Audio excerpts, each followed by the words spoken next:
hand it over to Scott. Good evening. Tonight we welcome Susan Stranahan. When she began writing the book Susquehanna River of Dreams, she was an editorial writer and before that a reporter at the Philadelphia Inquirer, where she wrote about the environment. During her time as a reporter, she covered two major events along the Susquehanna: the aftermath of 1972's Hurricane Agnes in the Wyoming Valley and the 1979 accident at 3 Mile Island. Susan shared with me that on those occasions and others, she regretted that she didn't have an opportunity to learn more about the river that played a significant role in both events and in the larger history of Pennsylvania and the United States. So fortunately for us, that yearning sparked this book that we are going to discuss tonight. Currently, Susan lives in Maine and has an attic that is bulging with research files that may someday lead to another book. In the meantime, Susan is experimenting with fiction writing, long and bleak Maine winters. So fingers crossed that something new will come our way soon. We'll just see how that works out. So welcome, Susan. Thank you very much. I'm very pleased to be here. I told Scott that I want to make it pretty clear right from the outset that I hope you enjoyed the book. I want to also make it clear that my knowledge of the Susquehanna is somewhat dated because I now live in Maine and don't get a chance to get back to Pennsylvania very often. So I'm afraid that maybe I'm looking at it from a historical perspective rather than a modern day analysis. But I'm very appreciative of being invited and look forward to the evening.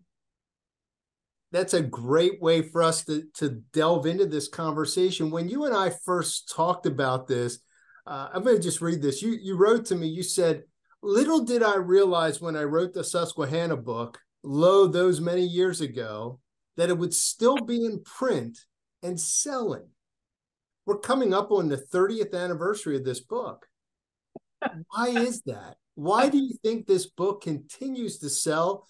Although, as you said, there may be some parts of it that are dated, but it's still very relevant. A couple of answers. One is that the publisher was the University Press, Johns Hopkins University Press, which, unlike a commercial publisher, is willing to keep books in print. So I'm very fortunate, and each year I get a little check from Johns Hopkins, emphasis on the little, but as a royalty check. So the book is selling. I think the book deals with a subject that still is of great interest to Pennsylvanians, and it is 30 years old, but there's a lot of history in there and a lot of recognizable events. So I think it has some staying power, and I hope another 30 years from now I'm still getting a little check from Johns Hopkins. We can only hope. That would be wonderful. Your research process for this book was very immersive. I mean, you spent time on the river, in the river, and by the river as you wrote this. Can you tell us a little bit, tell us about some of the people that you met along your research process and during that journey? I knew I was onto a good subject when I would go up to a stranger. And as a newspaper reporter, you're not always greeted with a real friendliness, but most instances I would just walk up to someone and say, "Hi, I'm writing a book about the Susquehanna River." And it was like someone had just turned on a faucet because they wanted to talk, they wanted to share. They wanted to send me to places that they thought I should see and learn about, events that I should know about. It was just so rewarding because people it was as if they had been waiting for years to have somebody do this, and could not have. I met so many wonderful people. I reread the book over the weekend, and it brought back so many memories of the wonderful, wonderful people, some of whom are no longer with us. but many of whom still are and are still engaged in the work to preserve and clean up the Susquehanna. Obviously, as a historical center ourselves, I'm interested in those small town libraries and history centers that you got to visit. How did they influence your process and this manuscript? I will confess that I'm never happier than when I'm in a library. I could spend my entire life in a library doing research, and if I met very generous and open people in my research, the librarians, historians, were just beyond the highest praise. They too were so kind and so generous and never tired of trying to find you something, and would often direct you in a way into a subject that you really even didn't know about. So I would go into a library never knowing what I was going to come out with. And I put a plug in. We were talking before the program began about how valuable these small libraries, small historical societies are. So much is being lost, and the benefit of being able to go in and talk to someone who is knowledgeable about a collection, who is eager to help and to share information, just is invaluable. Thank you. I want to move into the book a little bit. So in the prologue, on the first couple pages, I feel like you've summed up the theme of the book, and I just want to read a section out of that here. You wrote, "The focus of responsibility has shifted. No longer is it a simple matter of pointing to someone else and affixing blame. Rather, the mundane daily decisions made by all who live within its vast watershed will determine the future of this beautiful river. Simply put, individual people can make a difference." Do you agree with that?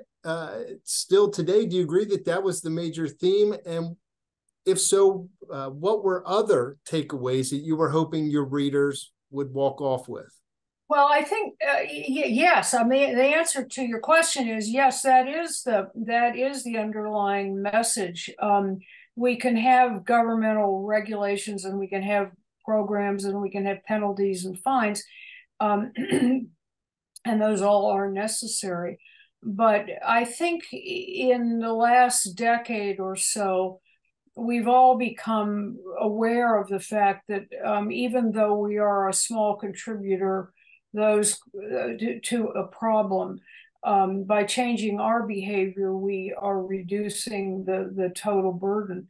So I think if this book had a mission, it beyond purely informational, it was to inspire people by giving specific examples of how one person or a small group of people can make a difference and have to continue to work toward that, even if it's years and decades commitment.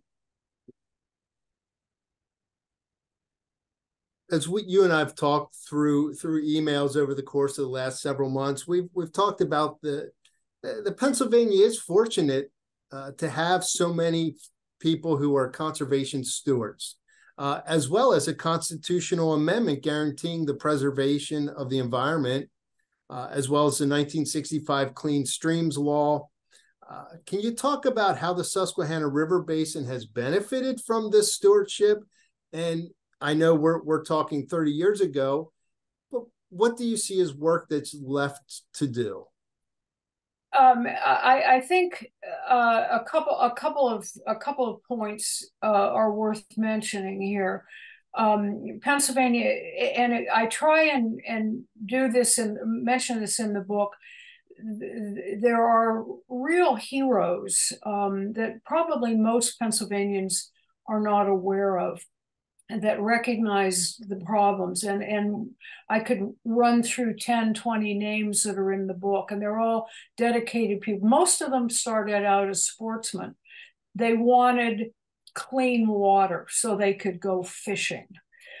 There's a wonderful little anecdote in the book about when a group of people in Williamsport were concerned with how polluted the West Branch of the river was. They began a cleanup campaign, and a number of the women in the community who worked in a little mill in Williamsport each contributed 50 cents to this cleanup campaign because they wanted to be able to go swimming and cool off after work. So the heroes are not necessarily the obvious people. They're the people who really want to regain access to their environment and to the natural resources. The other major message, I think, and environmental understanding here is that we're talking about a watershed. And so what happens in Wilkes-Barre is going to affect you and York County. And what happens in Williamsport is going to affect the people who live in Havre de Grace, Maryland. One of the most significant realizations, and I write about this in the book too, was that the river was never regarded as part of the Chesapeake Bay. They were always severed. And with the growing activism of the Chesapeake Bay Foundation and concerns about the fate of the Chesapeake Bay, suddenly we're not only just talking about Susquehanna, we're talking about what is the whole Susquehanna, which is part river and part bay. And that really raised the profile, added more players to the cleanup team, but also influenced more activism on the part of people in the Chesapeake Bay region and the people up in the Susquehanna area. There was this moment of realization that what happened hundreds of miles away could affect people far downstream, and that really did again build the constituency for the river and the bay. You do mention in the book on page 146, you say, like the Susquehanna's long, slow slide into squalor, its rejuvenation has been years in the making and is far from complete. We didn't get to this point overnight, and we're not going to get it taken care of overnight, but progress has been made. Are you aware of anyone other than the Chesapeake Bay Foundation that's carrying this torch for us? You know, is there a second volume of Susquehanna River of Dreams in the plans? Maybe not with you, but with someone at this point? I would hope so. And the answer to your question is yes. There is a real activism in Pennsylvania. I think a realization now that we must be attentive to this huge natural resource. And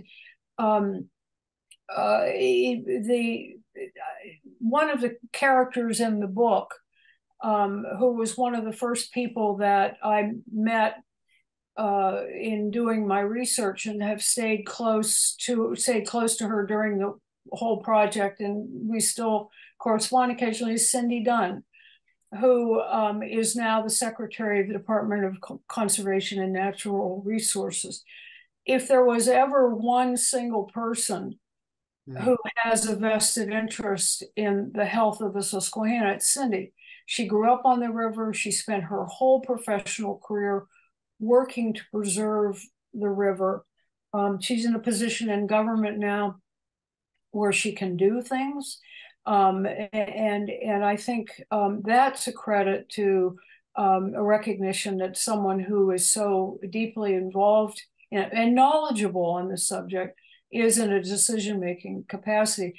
There are organizations up and down the river still that are very active and are doing good things. I'm sorry I've lost touch with some of the folks that are doing that, but I know that there are good deeds still being done. You open the book with a simple question. Where does the Susquehanna River begin? That's something I never contemplated. I thought for sure there was going to be a big roadside sign that said, here's where it starts. Do you feel that you've ever come to a satisfactory answer as to where does the Susquehanna River begin? Well, on the North Branch, there is a sign. That's pretty clear. It's in Cooperstown, and it flows right out of Lake Otsego, and there's a little sign. This is the beginning of the North Branch. So I was writing the book, and it never really quite dawned on me that that there probably was a pretty good story here. And so I went out one weekend or whenever to go try and find the beginning of the West Branch. I mean, it has to start someplace. So there's a long anecdote in the book about going and asking people where it starts, and everybody had their own opinion, and it was a matter of pride for a lot of people. Oh, it was in my backyard. Oh, no, it was in my backyard. So even I after there was this disagreement, I went to the people that should have, map makers in Pennsylvania, the U.S. Geological Survey, and the kicker of the line is I finally get to talk to somebody, and he walks me back up through this topographical map and following the lines, and he goes, "Well, I think it's there." And or he says it's there, and then he goes, "Well, I think it's there." And so the line is the West Branch of the Susquehanna River begins somewhere, it was a joke because my editor had asked that same question, and I had sort of written a dry take on the thing, and she goes, "Oh, no, you've got to tell the story of trooping around in a cow pasture looking for the first trickle of water." So that got folded into the book. Perfect. Can you share with us some of the theories around how the river got its name? Well, like any history that involves indigenous people, and the intruders from England and Europe, there are all sorts of stories. The little island that I live on in Maine is called Shebig Island. And depending on who you talk to, there is great certitude as to what the meaning of this is. One of it is the island of many springs, and there's equal group who believes that the Indian name for Shebig is island of many mosquitoes. So I just there are variations on this.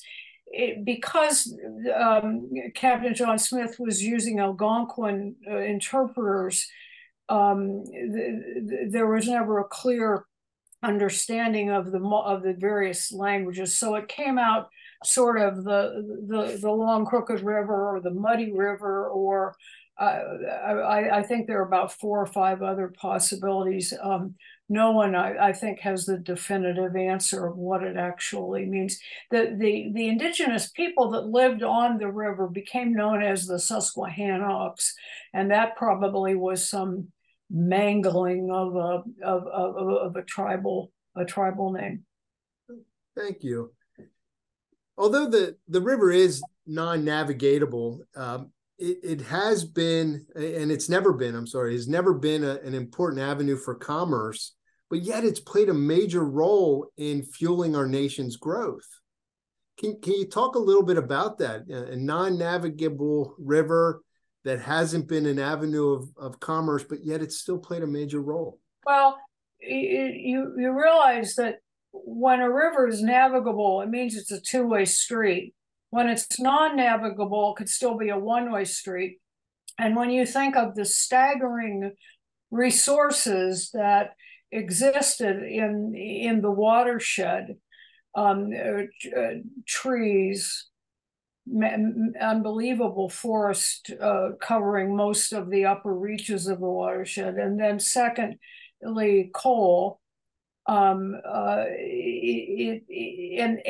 then access to the farmlands that were in New York State and up in that northern branch of the river. All they had to do was get it down. And they didn't have to go back. I mean, they had to walk back up, but they just had to float it down.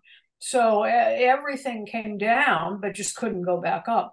And we're talking hundreds of millions of dollars of coal, of lumber, of agricultural produce, primarily. And the communities that were down at the end of the river, the ones, Columbia, Marietta, some of the communities down at the lower end, Havre de Grace and Port Deposit, were very prosperous because that's where this stuff all flowed to. And then it could be taken out of the river, particularly at Columbia, and loaded onto either the short-lived canals or railroads, and then moved from there. But all you basically had to do to get your goods to market was either just dump millions of logs into a high water in the spring, or get aboard a homemade ark and float your way down, sell what you had, and then walk home as fast as you could to come back down on a second and third You trip. mentioned the canals were short-lived, and you write in there that Pennsylvania's love affair with canals ended as quickly as it had begun. Can you talk a little bit about that time period where we experimented with canals? Well, Pennsylvania did every single thing wrong it possibly could when it went to canals. The amount of money that was wasted on this canal system. New York set a great example with the Erie Canal, but Pennsylvania did exactly the opposite. And they would try to build these canals, and of course it became a massive pork barrel project. And you wouldn't, if you were in the Pennsylvania legislature, you would not approve a canal in somebody else's district unless you got one too. So you had all these little canals going different ways. And canals, they drained them in the winter, so they weren't even useful year round. They constantly had to be repaired. Most of the stuff that they wanted to move didn't go in the right direction. They were always competing with Baltimore, because Baltimore came up from the south to try and tap into Pennsylvania's vast trove of resources. And so there was this huge expenditure, and the canals just never succeeded.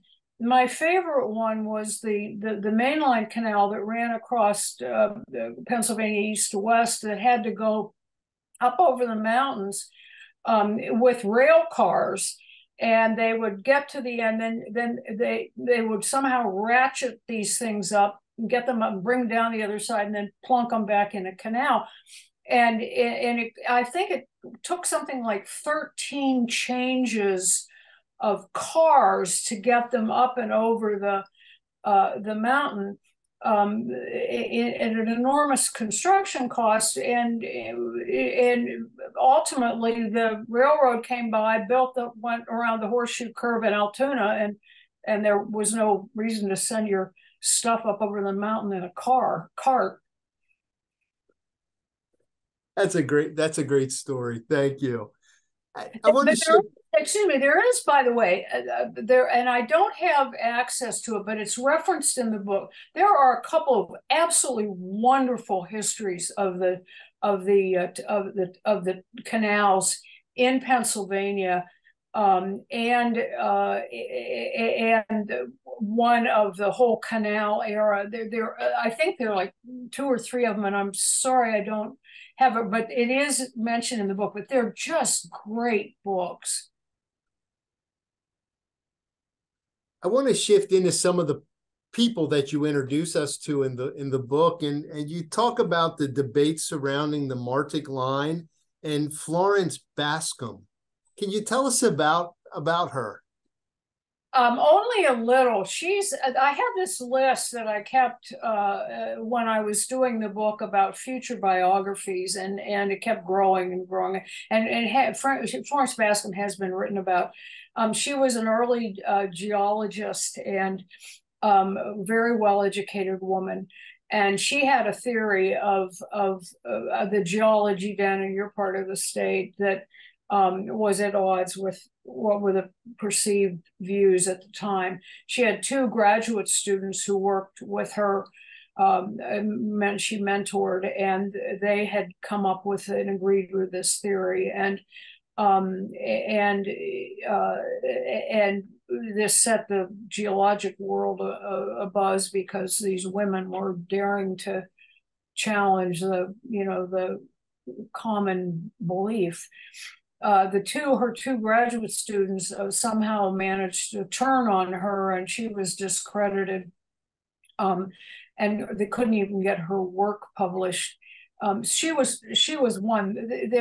The other person that just cries out for biography, and I haven't checked recently, but I don't think anybody's done it, and that's Susquehanna Wright, who lived in Columbia.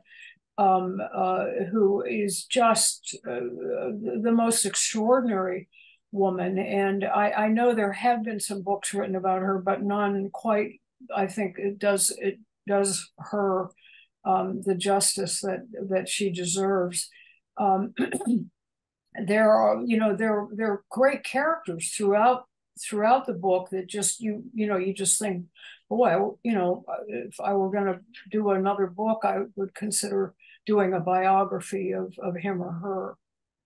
I agree. Susquehanna Wright was probably one of my favorite characters, and she's on page 44, 44 through 49, and I just wrote down next to her name, stereotype busting. That's what she was. Yes, I would read that biography if it were there. And you mentioned Peter Herdick. Herdick was another one, and I spent an inordinate amount of time. A reporter always believes that the information's there if you dig hard enough, and I can't begin to account for the amount of time I spent to try and track him down. He mysteriously died with nothing. There were some newspaper stories about his time both in Williamsport. He was a multimillionaire, lumberman, businessman, lost everything, went to Philadelphia, rebuilt his business, became famous again, very successful, and then disappeared. And the only evidence, a trace that I was able to find, and I finally gave up, were some court records dealing with the dispersal of what was left of his estate. Yeah, I like how you say there, the stories of Herdick are legion. He was an amazing character and a dominant force in Williamsport. Evidence of his what he did in that community still is, or at least he used to be, was still very obvious in a lot of the buildings that he erected. Susan, if it'd be all right, we do have one of our audience members would like to ask a question of you. Sure. We'll have Caroline open the mic for Dr. Grove.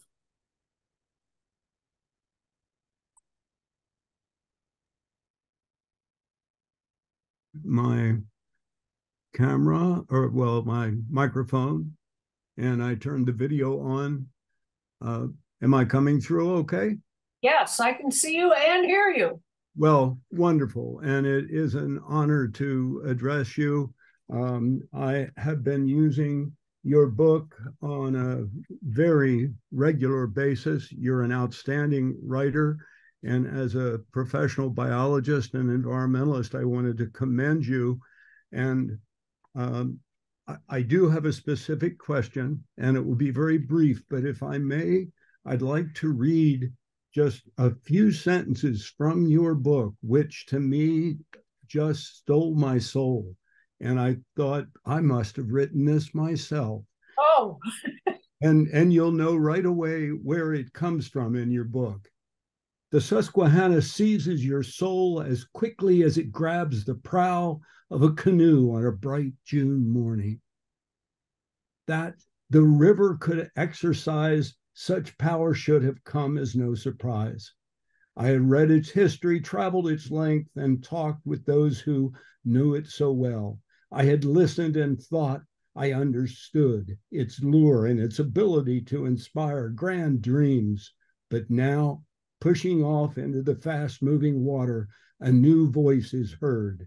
The river itself is speaking to me, and I hear it with my heart. And I too hear the river with my heart and my soul. I'm 72 years now, and my first experiences on a boat were on the Susquehanna in a canoe, and I saw for the first time in my life a fish, a smallmouth bass, eat a duck.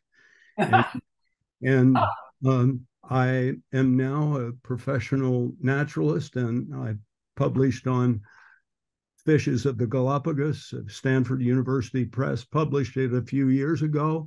And I have throughout my career been concerned about the Chesapeake Bay. And here comes my specific question.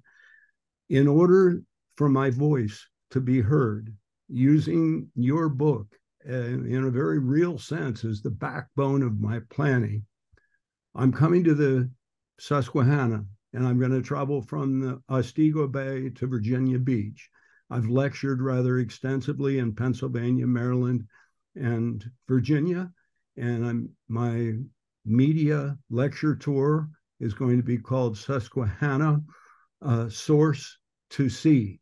And I became interested in this, and Dr. Deasley will be familiar with my name because I kind of stirred up a hornet's nest in Red Lion, Pennsylvania, where I graduated from high school.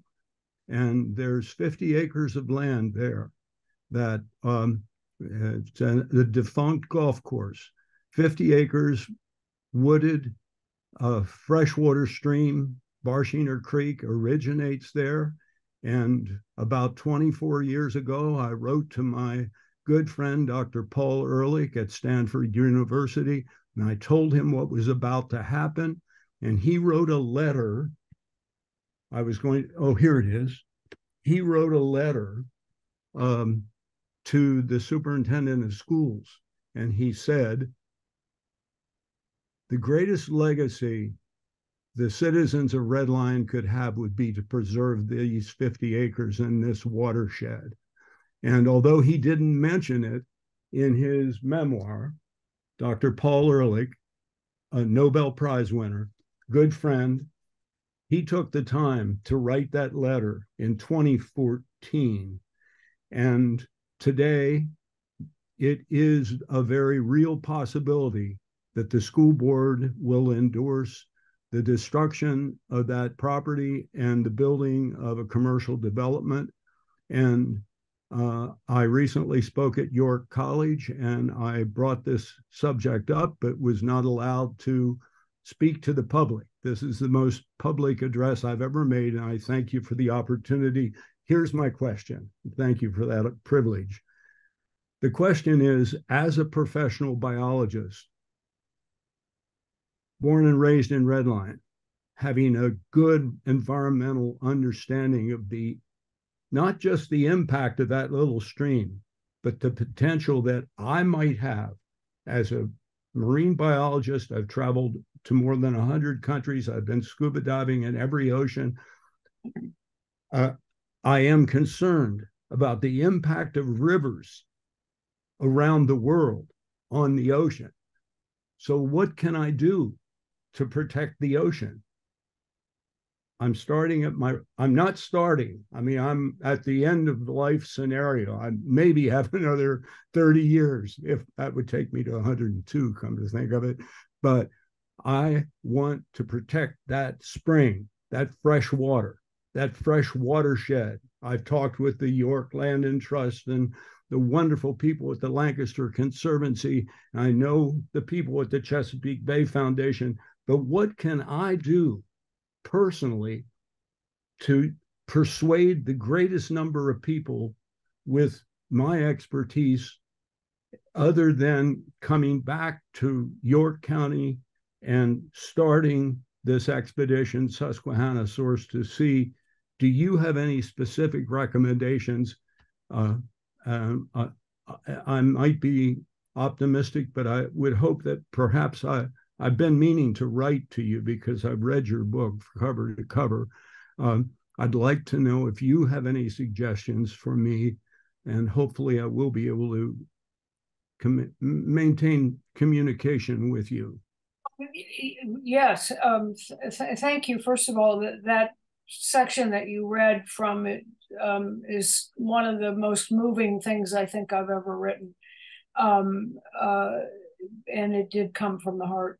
I think the best answer I can give you is to just keep your voice raised and talking to people. I can't think of any solution other than just reiterating the value. And as Scott has mentioned, the theme of this book is that little things do matter, even in something as large as the health of the oceans. So I wish you best of luck, and perhaps we can correspond and continue this discussion. I would like that very much, and perhaps Scott can share with me. Yes, that'd be fine. I'd be happy to do that. Thank you very much for your time and for being there and for being a spokesperson, a respected writer. Thank you very much. I want to stay on that vein, so thank you, but I want to move us to the forests. Something I learned, among many things, is that Pennsylvania has 16.5 million acres of forest, about 57% of the total area. But when William Penn first arrived, we were 99.8% forested. So hence the name Penn's Woods. And in comparison, I found this fascinating. At the time, England had eradicated their dense forests. In fact, they had done that by about the 13th century.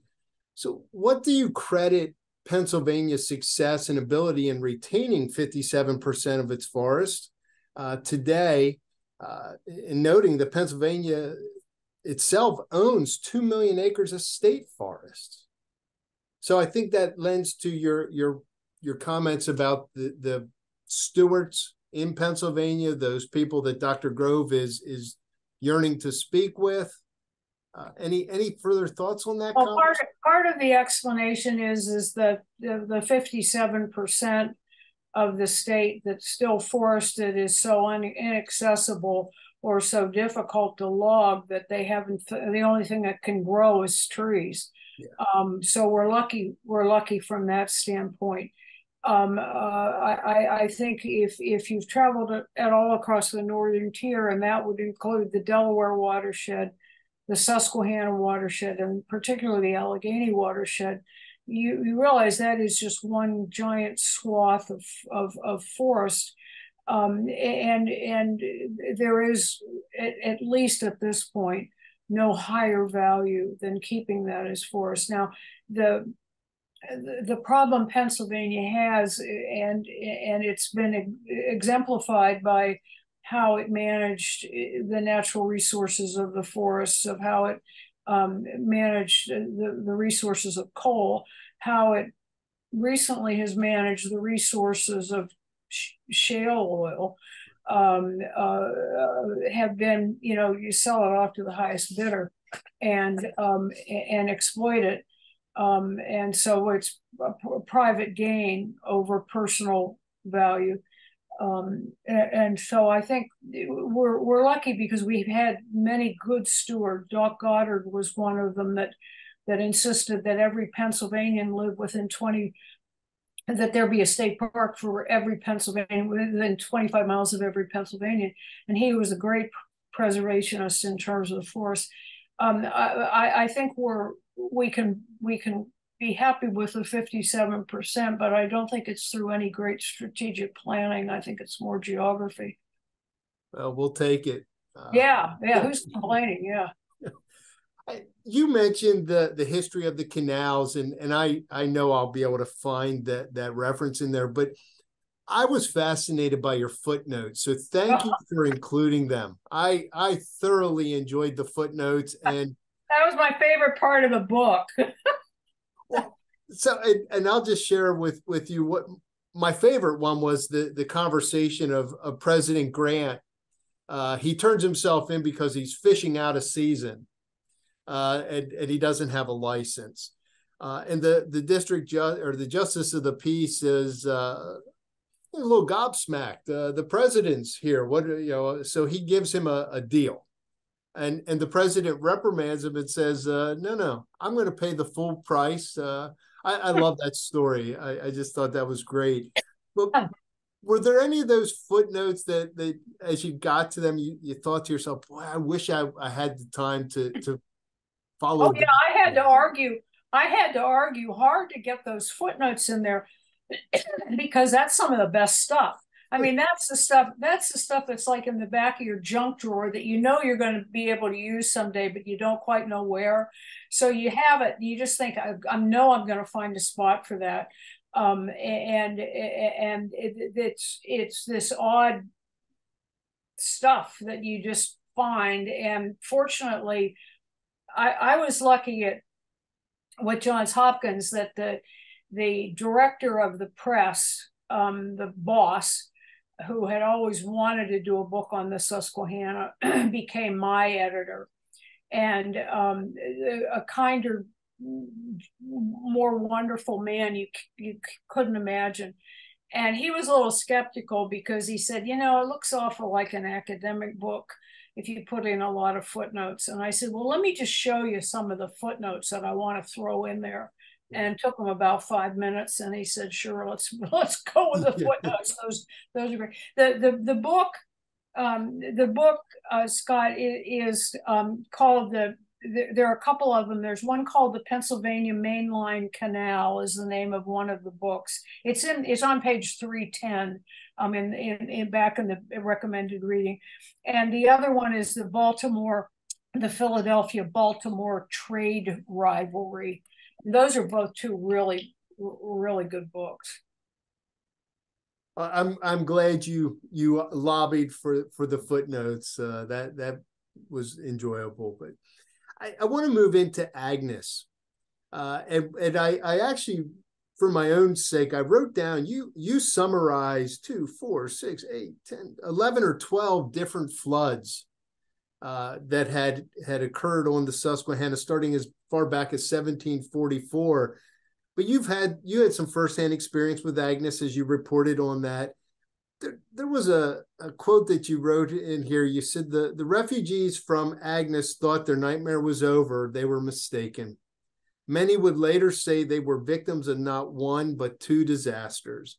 The second came at the hands of their own government. Not to get political in that regard, but can you talk a little bit about what happened there that they felt that way? This was government just totally run amok. You remember the legendary congressman from Wilkes-Barre with Dan Flood, who was active in the Appropriations Committee, and every government program. It also was an election year. You'll remember, presidential election year. So the coffers of Washington were emptied to help the people of Wilkes-Barre, of the Wyoming Valley. And I spent about a year working on this story for the Philadelphia Inquirer, and we went back in 2 years after the flood and documented all this. So I had a huge volume of material to work with. But you had a program under the Small Business Administration that would pay you to do something. And then there would be another program under HUD that would come in and they'd rip out what the SBA program had done. And you had to borrow money from the government to pay for some of these things. So you had people who were debt free at the time of the flood suddenly found themselves deep in debt to the federal government. And they were still, the point of the whole thing is they spent $2 billion up there, and they moved people right back to the flood plain. We learned no lesson, and that element of the book is so relevant today because we're still doing the same thing. It floods and you just move people back right where you're going to be flooded again. You're spending, federal flood insurance isn't working. We're paying people just to rebuild where they built before. So from that standpoint, I think that portion of the book stands the test of time only because the government hasn't learned anything from the experiences of Agnes in 72. Thank you. I'm going to let Caroline ask a question from one of our audience members, but we talked about 57% of the state being covered in forest because that's the best and only use for the land. But our question gets into the discussion of farming, and only 15% of Pennsylvania is actually arable, able to be farmed. So Caroline, please, if you would. Jamie, and it says, you describe in chapter 7 the love affair of farming fertilizers. Persuading farmers to change their ways is not an easy task, you wrote on page 239. Farmers, like many people, don't like being told what to do on their own land. But it was through the loss of money that they opened their viewpoints. Could you tell us more about your interactions with farmers? This was a part of the book that I had a lot of fun doing, and because again, I could not have met nicer people. You just go out and we just had, and who's going to pass up a day driving around Lancaster County in the spring? But the message that finally took hold with both the Amish Mennonite community as well as the rest of the farming community was you're basically pouring money onto the land that you're losing. You are spending money that is just washing downstream, and it's not the argument that you're hurting the oyster beds of the Chesapeake. That carried no weight. The fact that you're drinking, your wells were being contaminated by groundwater pollution, that carried some weight. But the fact that you were basically just flushing money down a toilet, that was a message. And it took some real savvy messaging. And I write about some of the folks that were critical players in this, and how they approached it. They approached it differently, but their same message was, if you don't, the environment is important to all of us, but basically this is a financial decision that you're making, and you're making the wrong decision. Does that answer the question? I think so. And one of the people you mentioned in there was Mike Brubaker among others, and so that's in around page 238, 239. So there are some folks in there who I think are still going strong, carrying these messages forward. I had a wonderful time, and I write about it in the book, of spending some time with a Amish farmer on his property, and he couldn't have been nicer. And then he introduced me to his son and daughter-in-law, who lived in far southern Lancaster County, and they were farmers of different generations, but both of them are clearly in love with the land and in love with farming. They just approached it in two different ways. You had mentioned this before, but you say in the book, the history of the Susquehanna is in many respects the history of resource management in this country, the private gain superseding public interest, of exploitation encouraged, and the common good ignored. Yet, you end the book on a very optimistic, very positive note, and I'll read two short paragraphs. Said, if there is a reason to be optimistic about the future of the Susquehanna, and I believe there is, it springs from the fierce loyalty the river has engendered in the people described in the pages of this book. They love the Susquehanna and revel in its remarkable comeback, but they also understand their obligations towards ensuring that the progress continues. Every day along the river, the ranks of those with great hopes for the Susquehanna are growing, and the dreams they dream for this majestic river are no longer selfish ones. Do you still feel that way?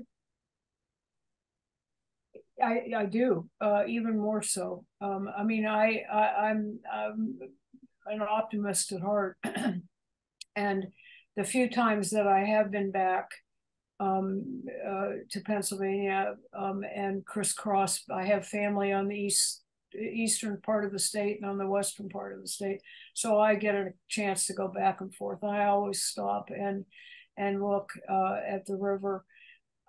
Yes, I have great hopes. I won't digress on this, but the state should have known better on the fracking. The state, this was a horrific environmental decision by the state on fracking. It's the same thing that they did with logging. It's the same thing they did with coal mining. And I thought we'd learned our lesson. But we hopefully can recover from that. Hopefully we're not going to do more of that. But yes, I think Pennsylvanians have realized that they're sitting in a pretty doggone nice place, and they'd like to keep it that way. We're up against our time here, but I did want to just for those who enjoyed reading this, you have co-authored another book. Yeah. Can you tell us just a little bit about that project? Oh yeah, it was a real cheery book. It was about the Fukushima nuclear disaster. I co-authored that. It came out in 2013, I believe, and it was a lot of reporting and a great terrifying tale to tell, and hopefully we've learned something from it, but I don't think so. It's sitting behind me here, and it's on my to be read pile, so it is still available if anyone is interested. It's still out there. Anything you would like to leave us with tonight, Susan? I just want to thank everybody for their interest in this book. I worked very hard on it, and I love this book, and I'm glad that people are still reading it, because it's a subject that I think is worth all of us keeping our eyes on. And if I have contributed even a little bit to the interest in and the love of the river, I feel like I've accomplished what I set out to do. So thank you very much. And this has been a wonderful way to spend a nice cold night in Maine, talking to friends in Pennsylvania. Just curious, what's the temperature for you there? It's dropping sharply tonight, and so I am looking at below 30s, but it supposed to go way down. So I think it's getting cold down there too, isn't it? It is. So yeah, I think we're having the same experience. We're at about 33, and in the next couple of days we can go as low as 21. So Yeah, I well, it's that believe time of winter year. has gotten us. That's right, that time of year. Susan, I don't know if you can see the comments, but there are a number of folks who are thanking you and have enjoyed the time with you as well. Thank you. So Thank you. thank you for all of you. Caroline, I'll go ahead and turn it back to you and let you wrap us up. Thank you, everyone, for joining us this evening. We're so glad that you could attend and that you enjoyed your time with Susan. We're very fortunate to have her join us this evening. So thank you so much for joining us, Susan. And we look forward to next year's Bookmarked series. So please be on the lookout for updates about that. And we'll have more wonderful authors like Susan joining us soon.